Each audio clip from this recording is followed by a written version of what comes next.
नमस्कार, मैं हूँ आरती। आप देख रहे हैं कोहराम लाइव।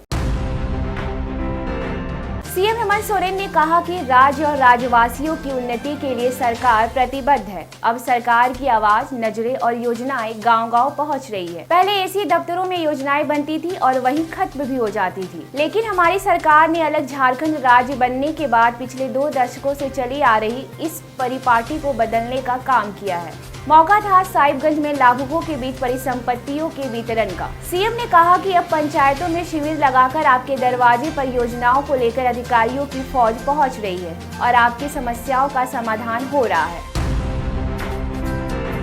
झारखंड सचिवालय घेराव के दरमियान आज राजधानी रांची में जमकर बवाल हुआ। बैरिकेडिंग तोड़ आगे बढ़ रहे भाजपा कार्यकर्ताओं पर पुलिस को लाठियां तक चटकानी पड़ी। प्रदर्शनकारियों को जब रोका गया तो पुलिस पर पानी के बोतल और फेंके गए। पुलिस ने पहले भीड़ पर वाटर कैनल का उपयोग किया, इसके बाद आंसू गैस के गोले छोड़े गए। हालात जब काबू में नहीं आया तो लाठी चार्ज करना पड़ा। इस बवाल में कई नेता और कार्यकर्ता जख्मी हो गए। वहीं एक प्रशिक्षु आईपीएस सहित कई पुलिसकर्मी और पत्रकार भी घायल हुए। उग्र प्रदर्शन कर रहे कई भाजपा कार्यकर्ताओं और नेताओं को हिरासत में लिया गया है।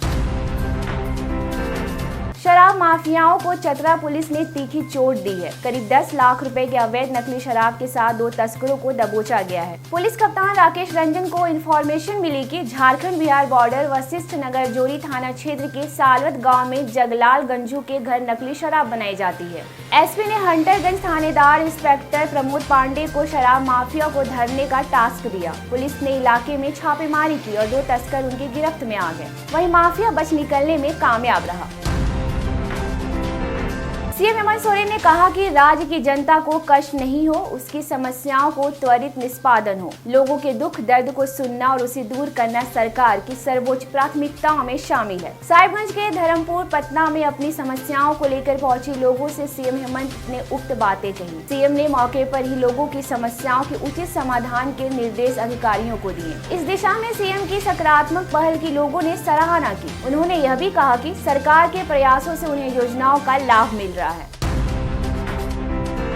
जमीन के लफड़े में एक शख्स की मौत मामले में पुलिस ने 9 संदेही गुनाहगारों को धरा है। एक नाबालिग को भी निरुद्ध किया गया है। गिरफ्तार आरोपियों को न्यायिक हिरासत में भेज दिया गया है। पुलिस ने इनके पास से लाठी डंडे, दौली और तीर धनुष बरामद किया है। रविवार को दिन के करीब 12 बजे पुश्तैनी जमीन को लेकर जमकर बवाल हुआ था। लाठी डंडे से लेकर हरवे हथियार तक जमकर चले थे। बताया गया कि संजय विवादित जमीन में लगे पेड़ से इमली तोड़ रहा था। इसी के बाद झगड़ा शुरू हो गया। इसमें संजय और चचेरा भाई दुखू भोक्ता जख्मी हो गए थे। इलाज के दौरान संजय की जान चली गई थी। दुखू भोक्ता का इलाज चल रहा है। घटना खूंटी के तोरपा थाना क्षेत्र के अंगराबाड़ी में हुई थी।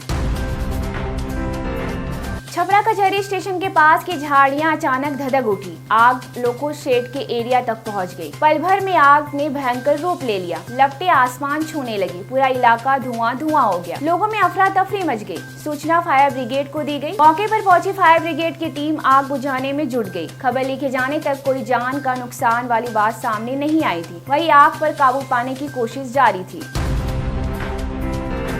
एटीएम में रुपए डालने पहुंची कैश वैन के गार्ड छोटेलाल वर्मा की गोली लगने से मौत हो गई। सुबह करीब 11:30 बजे के करीब वैन एटीएम में रुपए भरने आई थी। वैन में driver Vineet Vajpayee, gunman Chhotelal Verma, Ravinka, cashier Nitin Raju और सहायक कैशियर अतुल वर्मा साथ में थे। सभी लोग एटीएम रूम में चले गए। छोटेलाल वापस वैन में पानी पीने आया, तभी अचानक गोली चलने की आवाज आई। अन्य सारे एटीएम छोड़ वैन की तरफ भागे। देखा कि वैन के अंदर छोटेलाल खून से लथपथ तड़प रहा था। तुरंत सूचना बीकेटी पुलिस को दी गई। मौके पर पहुंची पुलिस जख्मी छोटेलाल को अस्पताल ले गई, जहां डॉक्टरों ने उसे मृत घोषित कर दिया। घटना लखनऊ के बक्सी तालाब थाना क्षेत्र की है। ऐसी दिन भर की बड़ी खबरों के लिए जुड़े रहिए कोहरामलाइव.com के साथ।